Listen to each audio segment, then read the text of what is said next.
So we have a problem here in the United States when it comes to Israel.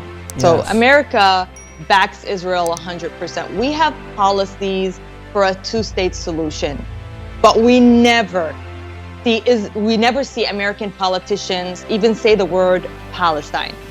We have a two-state solution. We constantly talk about a two-state solution, but what are we doing to actually achieve a two-state solution? When Israel continues building settlements, stealing more land, demolishing houses, ethnically cleansing the entire area, and the United States never holds them accountable. They do it with impunity. Palestinian youth in occupied Palestine and abroad were able to expose the Israeli crimes against the Palestinian people, including women and children, using their talents and the skills of social media, believing in the justice of their cause. To shed light on that, I have with me Palestinian American activist Rita Ghanam from California in the US.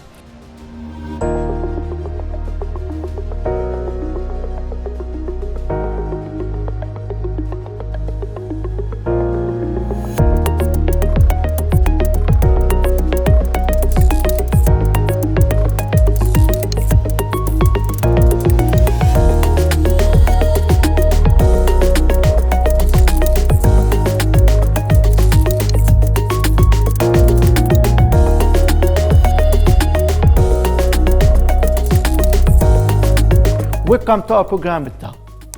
Thank you, Osama. Rita, we know that the Palestinian cause is a cause of justice and the human rights.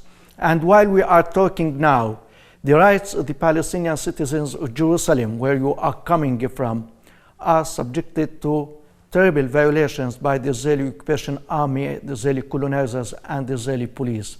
Now, you Palestinians living in the United States, when you watch that and when you hear of that, tell me how you feel. Well, for me, it's personal. I grew up in Palestine. I lived under occupation. I know the struggle. I know the pain. I know the suffering everyone goes through.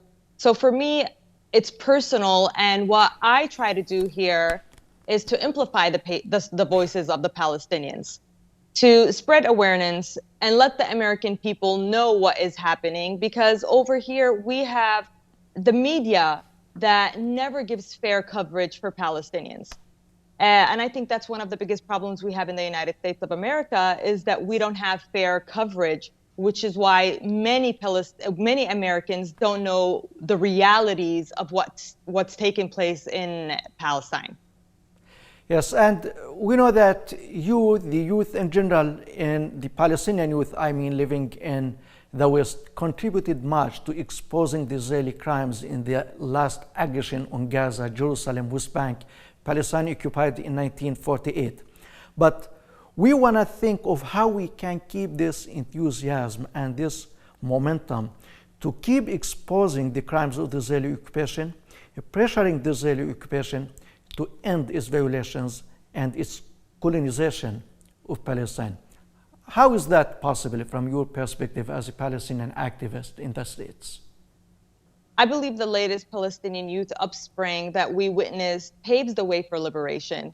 We have seen youth flooding the streets in solidarity with the Palestinians. We have seen advocates, self-lawyers, self-liberators making videos, posting them on TikTok. Little children as young as 7 years old, 8 years old, were making their own videos and downloading them on TikTok, spreading awareness, reporting what is happening in Gaza during the aggression on Gaza, reporting every single crime that's happening in Sheikh Jarrah, advocating and amplifying the voices of Palestinians.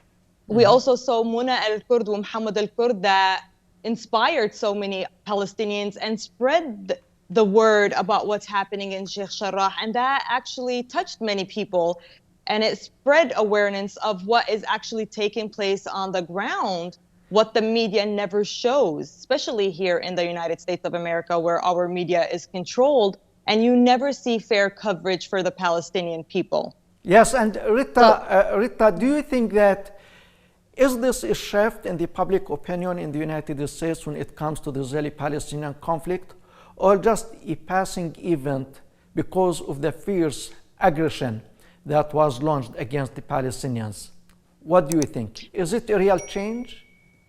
I think it's a real change. I think that people now know more about what's happening in Palestine. People are aware of the crimes that are taking place in Palestine.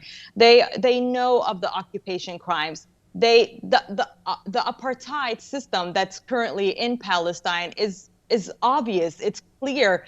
Israel doesn't even hide it anymore. And having social media and having those activists share their videos and experiences has exposed everything. People know more of what's going on in Palestine, know more about the suffering of Palestinians.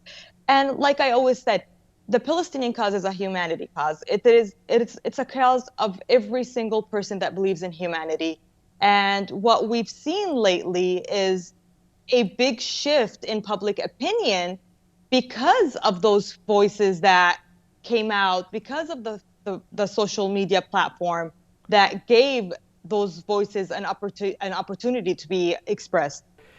Saw a post on your Facebook page, the Palestinian children in Gaza playing music over the rubble of their houses, and you wrote, they give us love and hope for life. May you elaborate on that? How they give you love and hope for life? Well, first of all, Gaza, this is a very sensitive issue. I mean, they've been under occupation, not only occupation, they have been besieged for 15 years now, deprived of all their human rights. Every time I think of Gaza, I feel numb.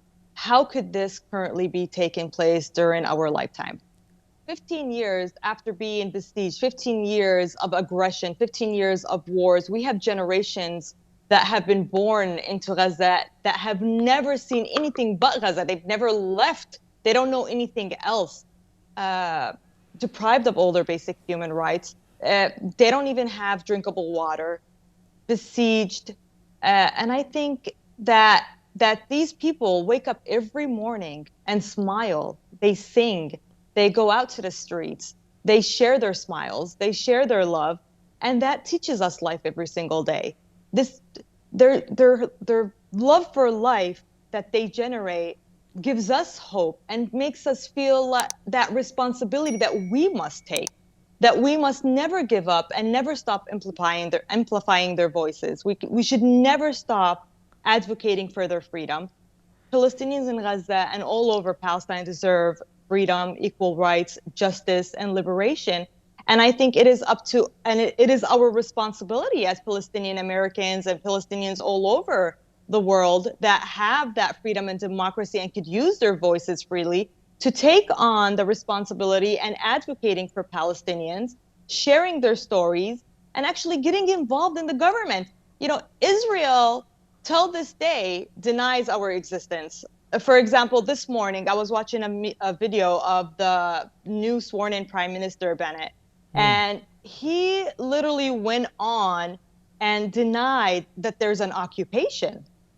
And not only did he deny that there's an occupation, he stated that from the river to the sea, the entire land is Israel's land. And then he went on and denied the existence of Palestinians. And I'm watching this man, and I'm like, he's the brand new prime minister of Israel, when we're here in the United States constantly advocating for equality and justice. I mean, Palestinians want equality, want justice, want to live freely, want to coexist.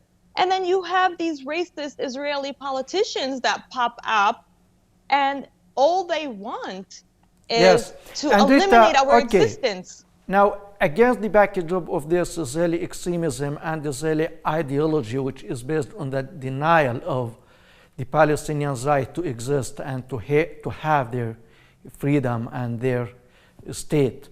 Now, the United States policy, the foreign policy of the American administration, needs also to have a shift when it comes to the Palestinian cause. Do you think that your activities as Palestinian community and supporters of the Palestinian cause could lead this administration to fine-tune its policy and tell Israel stop. You can't continue with your occupation and your policies against the Palestinians.